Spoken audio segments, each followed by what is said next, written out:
మామా టేస్టీ తేజ వెళ్ళిపోయే ఛాన్స్ ఉంది. ఒకవేళ డబల్ ఎలిమినేషన్ అయితే పృథ్వీ వెళ్ళిపోయే ఛాన్స్ ఉంది.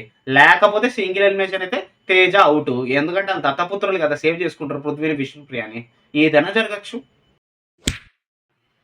మామా 13th week Friday voting and elimination and ticket to finale ఎవరు గెలిచారు, ఎంతమంది కంటెండర్స్ ఉన్న అన్ని చెప్తాను. మన ఛానల్ని సబ్స్క్రైబ్ చేసుకుని ఉంటే మామా తేజ ఛానల్ని సబ్స్క్రైబ్ చేసుకోండి, బెల్ ఐకాన్ ఆన్ చేసుకోండి మన అప్డేట్స్ కోసం. ఫస్ట్ టికెట్ టు ఫినాలి టాస్క్లో మాత్రం అవినాష్ టీటీఎఫ్ ఫైనల్గా ఈ వీక్ అవినాష్ ఎలిమినేషన్ దగ్గరలో ఉన్నాడు. కానీ అవినాష్ ఎలిమినేట్ అవ్వడు, ఎందుకంటే టికెట్ టు ఫినాలే కదా. ఇప్పుడు ఓటింగ్ ఆర్డర్ చెప్తే ఎవరు ఫస్ట్ గౌతమ్ ఉన్నాడు, second Nikhil, third Nabeel, fourth Prerana and fifth Vishnupriya and sixth tasty Teja, seventh Prithvi, eighth Avinash. నిన్న పృథ్వీ 8th ఉన్నాడు, కానీ ఈరోజు పృథ్వీ 7th వచ్చాడు, 8th అవినాష్ వెళ్ళాడు. కానీ అవినాష్ ఎలిమినేట్ అవ్వడు, ఎందుకంటే టికెట్ టు ఫినాలే గెలిచినోడికి ఎలిమినేషన్ ఉండదు.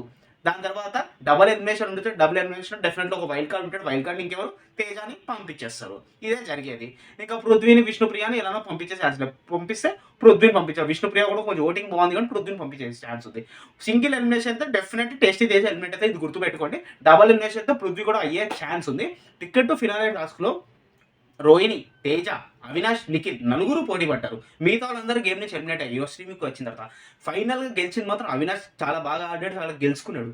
అవినాష్ గేమ్ విషయం మాత్రం చాలా అద్భుతంగా ఆడాడు. హౌస్కి వచ్చిన తర్వాత 2 times టికెట్ టు ఫినాలే అయ్యి గెలుచుకున్నాడు. చాలా అద్భుతంగా ఆడుతున్నాడు అవినాష్. అండ్ ఫైనల్గా ఇప్పుడు ఓటింగ్ విషయానికి వస్తే గౌతమ్ టాప్లో ఉన్నాడు, నిఖిల్ టాప్. కొంతమంది ఏంటంటే నిఖిల్ టాప్లో ఉన్నారు అనుకుంటున్నారు. ఎస్, కొన్ని అన్అఫిషియల్ పోల్స్ నిఖిల్ టాప్ చూపిస్తే, ఇంకొన్ని అఫిషియల్ పోల్స్ గౌతమ్ చూపిస్తుంది. కానీ నిజం ఏంటి అంటే గౌతమే మోస్ట్లీ టాప్లో ఉన్నాడు. కానీ నేను ఒకటే చెప్తాను, మనల్ని నమ్ముకుని జనాలు ఓటేస్తున్నారంటే జనాల్ని మెచ్చినోడే గెలుస్తాడు. అండ్ దాని తర్వాత గౌతమ్ టాప్లో ఉన్నాడు.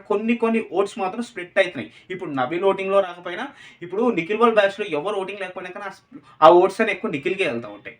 సో అలా స్ప్లిట్ అయితే, అలా స్ప్లిట్ కాకుండా ఇప్పుడు లాస్ట్ వీక్స్ వచ్చినాయి, ఎవరికి ఓటింగ్ వేయాలో ఆ కంటెస్టెంట్ మాత్రం ఓట్ అయ్యాను. ఫైనల్గా టికెట్ టు వినాలి మాత్రం అవినాష్ గెలుచుకున్నాడు.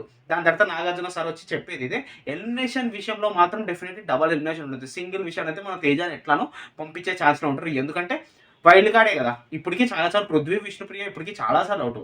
అండ్ నేను విష్ణుప్రియ గురించి ఒకటి నేను చెప్పాలనుకుంటున్నాను. అసలు విష్ణుప్రియ ఎప్పుడు వరకు అసలు మన ప్రేరణ నామినేట్ చేసినట్టు చెప్పింది, ఈ హౌస్లో ఎవరు అనార్హులు కాకుండా. కానీ ఏ రోజు సింగిల్ గేమ్ ఆడి గెలిచింది చెప్పండి. సింగిల్ గేమ్ ఆడి గెలవకుండానే 13 weeks ఉందంటే just because of fan base. తనకి ఇన్స్టాగ్రామ్లో అంతమంది ఫాలోవర్స్ ఉన్నారు, తను ఎప్పటి నుంచో టీవీ ప్రోగ్రామ్స్ అన్నీ చేస్తుంది కాబట్టి తనకు ఆ ఫ్యాన్ ఫాలోయింగ్ వల్ల ఇన్ని వీక్స్ తను సర్వే అవ్వడానికి రీజన్. అసలు యాక్చువల్గా గేమ్ విషయంలో అయితే విష్ణుప్రియ ఎప్పుడో వెళ్ళిపోవాలి, అది మాత్రం 100% చెప్తున్నాడు. కానీ ఇప్పటి వరకు సర్వే అవ్వడానికి రీజన్ అది. పృథ్వీ మాత్రం ఎలిమినేట్ అయినా గేమ్ విషయంలో అతను చాలా బాగా ఆడాడు, కొంచెం ఓవర్ అగ్రెసివ్నెస్. నిఖిల్ అన్న, ప్రేరణ కూడా నిన్న తీసిన తర్వాత బ్లాక్ కార్డ్ చాలా బాధపడి, అది ఎందుకో నాకు కొంచెం ఎందుకంటే గౌతమ్ మీద కొంచెం ఇంట్రెస్ట్ చూపించడమో అని అనిపించింది, ఎందుకంటే గౌతమ్ కొంచెం జెన్యూన్ కాబట్టి. సో ఆ విషయంలో అంతా ప్రేరణకు అన్యాయం జరిగిందని నాకు అనిపించింది.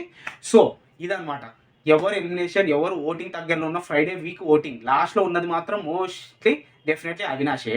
ఇది ఎలిమినేషన్ ఎవరు, ఇద్దరు డబల్ ఎలిమినేషన్ అయితే సింగిల్ ఎలిమినేషన్. మన ఛానల్ని సబ్స్క్రైబ్ చేసుకోండి, సబ్స్క్రైబ్ చేసుకోండి, అన్ని బెల్ ఐకాన్ ఆన్ చేసుకోవడం మాత్రం మర్చిపోగలరు. Love you all.